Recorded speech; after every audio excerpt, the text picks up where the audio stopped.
Hello, I'm Bruce DuPois. Coming up, a conversation with Prince George's executive, Rushern Baker, who's with us today in studio. Our topic, the Maryland General Assembly, having given him the power that no other local official in Maryland has, the power to hire the head of the county school system. We'll look at what this means for students, teachers, and other education stakeholders. And we'll talk about the connection between funding and classroom outcomes. Later in the show, it's Masters Week, and the man who has dominated golf for the last decade and a half is now ranked #1 again. Can Tiger Woods find success on the sport's greatest stage? We'll ask Michael Williams of 106.7 The Fan. From News Channel 8, this is NewsTalk with Bruce DuPois. Welcome in on this Monday. We are so delighted to have you with us today. Maryland lawmakers have put their final stamp of approval on a measure giving the county executive in Prince George's a much greater role when it comes to the schools than his counterparts around the state might have.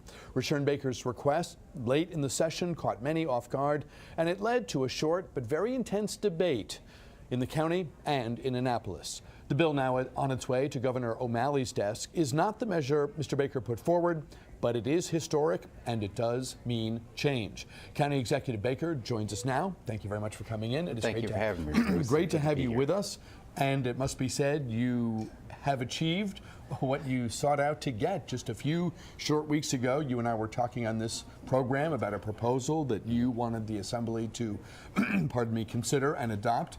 They've done so, and this arguably, without question, is a very big deal. It is a big deal. I asked that the General Assembly hold a county executive, the chief executive officer for Prince George's County, accountable for improving education. Right now, under the structure that we have, we give $1.7 billion to the school system, but really, once we do that, our hands are clean. I said that we should be held accountable, just like the school board, to make education improve in Prince George's County with a sense of urgency. This allows us to do that. It is not the bill that I submitted to the General Assembly, but I think it's a good compromise. It gives me what I want, which is more accountability and the ability to use all of the resources of the government to help move our education system forward. But it also keeps in place the school board and allows them to focus on academic achievement and the budget, but with greater resources to do their job. So I think it's a good compromise, and I think it will help us move Prince George's County, which is a good system. You know, my 3 children, my wife and I, 3 children, went through that school system. My youngest just graduated a year ago, so I know it very well. We do some good things in Prince George's County. We just don't do it everywhere, and this will give us the ability to do that. There was the bill you put, pardon me. There was the bill you put forward. It got amended during the course of the legislative process, which you know so well from your time in the Assembly and as a leader in the Assembly. So the original proposal, sort of intervening iterations of the bill, and the final proposal. Talk about the one that matters, the one that's on its way to Governor O'Malley's desk and that he will sign into law. What changes as a result of this piece of legislation? Well, one, it allows me to pick the superintendent after a committee that's put together by the superintendent of schools for the state. The governor will have 2 selections on that, 3-person panel. We'll interview candidates and find us the best the best 3 people out there that can be superintendent for Prince George's County. Those names will come to me. I will make a decision based on the same way I do any appointment, get the executive cabinet around me, talk to the council, talk to the school board, and then select an individual to be our superintendent. It also allows me to pick the leadership of the school board, which I think is important to align with the leadership, the way that I want to see the county go, that I think will be in the best interest of children and families in Prince George's County. And so picking the school board chair and the vice chair, being able to select the superintendent, bringing the resources of the county together, and that will help us move the school system forward. Why are you limited, as you set out now and perhaps in the future, and your successors in office, why must you choose from a small group of people who've been pre-screened? Why can't you just say, as you would for a transportation director, a finance chief, any other person in the cabinet, and the CEO will essentially be a cabinet member going forward. Why can't you just say, hey, any human on the planet I deem best, that's who I'm asking, and that's why hope comes? It's called the legislative process. The original bill that I put in would have done that. What the General Assembly was afraid of is that it would set a precedence throughout the rest of the state that you had the chief executive selecting. I believe that should be the case. My original bill said, let me select the individual to come in and run our school system, have that individual confirmed by the council like we do other appointments. This was a good compromise. It still allows me to pick from 3 names. It allows the governor to pick some individuals to come in and help us vet out candidates and send those names down. I'm quite happy with the process. It also allows not only the county executive to put school appointments on the school board, but also the county council. So you bring all branches of government, all of us involved in moving education, which also means all of us are accountable for making education better. Does the council lose its formal role? I mean, as you envisioned it, you would nominate, they would confirm, just as with the fire chief and the police chief, right, and many others. Do they lose that in the compromise process? Well, they don't get what, and just like I didn't get all of that I wanted in there, but I think it gives the council a greater role. Certainly they have a pick on the school board. We still have the budget that we have to put together and approve that the school board sends to us, or the school system sends to us. Certainly in the selection of a superintendent, I want to make sure that we include, the council feedback. Just like I want to make sure we include the school board members' feedback, that we look in there. And so we're all tied into making Prince George's County better. And that's really what I wanted from the very beginning. The CEO will have you as a boss. How will that impact what happens in the classroom? How will it move forward what everyone wants?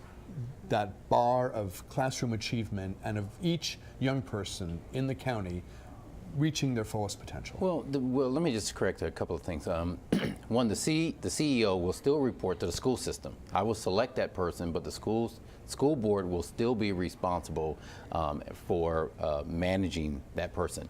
But what it allows me to do is to help the CEO that we choose to come in and focus on help them with the day-to-day operations. So where there is synergy between the county and the school system, where we can actually save dollars for the school system that they then could direct directly into the classroom, we can do that. It also helps So us like in the transportation or procurement area? Transportation, procurement, other areas, we run the biggest bus lot there is in our school system. There are areas where there is cooperation and synergy.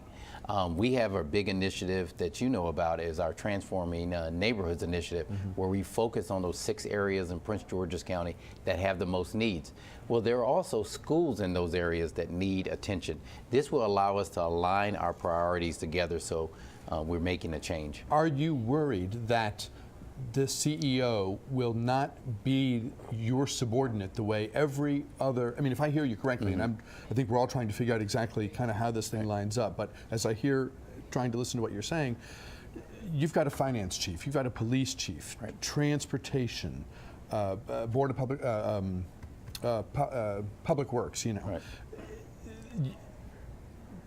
They answer when they look at their cell phone and it says the county executive, they answer. And the right. moment they lose your favor, the moment any of these people falls out of, you make the conclusion they're not doing it, they're not cutting it. There's someone better out there I could have in that seat than the person I have there now. It means they're constantly thinking, what do I need to do to keep this guy happy, keep this guy on my side? Sure. Are you concerned that the school CEO is not going to have that sense of allegiance, of being one with your goals, because they've got the school board that they're a little more tightly tied to? Well, no, I'm not concerned about that because you remember in this scenario, I not only get to select the superintendent, who should be someone that understands the philosophy I want to see the county move in, understands the sense of urgency I have, but I also get to select the chair and vice chair of the school board, which is the leadership. So if I'm doing all that, and I think if the General Assembly says, listen, we're giving you something we haven't given anyone else in the state, and you're telling us you can't get the job done with those tools, that you don't know how to bring people together and get them and make the right selection. So I think they're giving me the tools I need. But most importantly, and this is the main thing, they're giving me the ability to say to voters out there who think I'm accountable for education that I actually, come June 1, I will be accountable for education. If it does not improve, you know exactly where to go. I take it that the acting superintendent will soon, we'll soon have someone new. What do you do now as you begin to acquire this new power and think about who the first superintendent or CEO should be? What happens beginning this week and leading up to June 1? Immediately I've reached out to Dr. Crawley, who has had great stewardship right now in terms of moving the school, working in the school, the interim superintendent. Certainly Gina Jacobs, who's the chair of the school board, bringing them, a meeting with them about how we move forward under this new scenario. The council, which has an expanded role. And so we'll begin to see what the transformation looks like. And then, I'll sit down with the governor and talk about his panel, putting them together, and then start the process of getting ideas about what does the next superintendent look like. The good thing is that the school board has already started a process of looking at candidates. We certainly want to look at those candidates that they've interviewed before. The 3 individuals who put their names in, even though they've withdrawn them thus far, we certainly want to relook at those names there and look at the 10 that the school board originally looked at. I'm guessing you want to have someone in place early in the summer so that they have the summer. Right. And there's readiness on day one of the new year, 13-14. Right. Ideally, what I'd like to have is someone in place at the start of the school year. But what I'm not going to do is just make a quick pick. I'm going to make sure, one, that we're going to work on the structure over there, but we're also going to make sure we pick the right persons that's going to be here for a while. Talking with Prince George's County Executive Rushern Baker. A break. Back with more News Talk in a moment.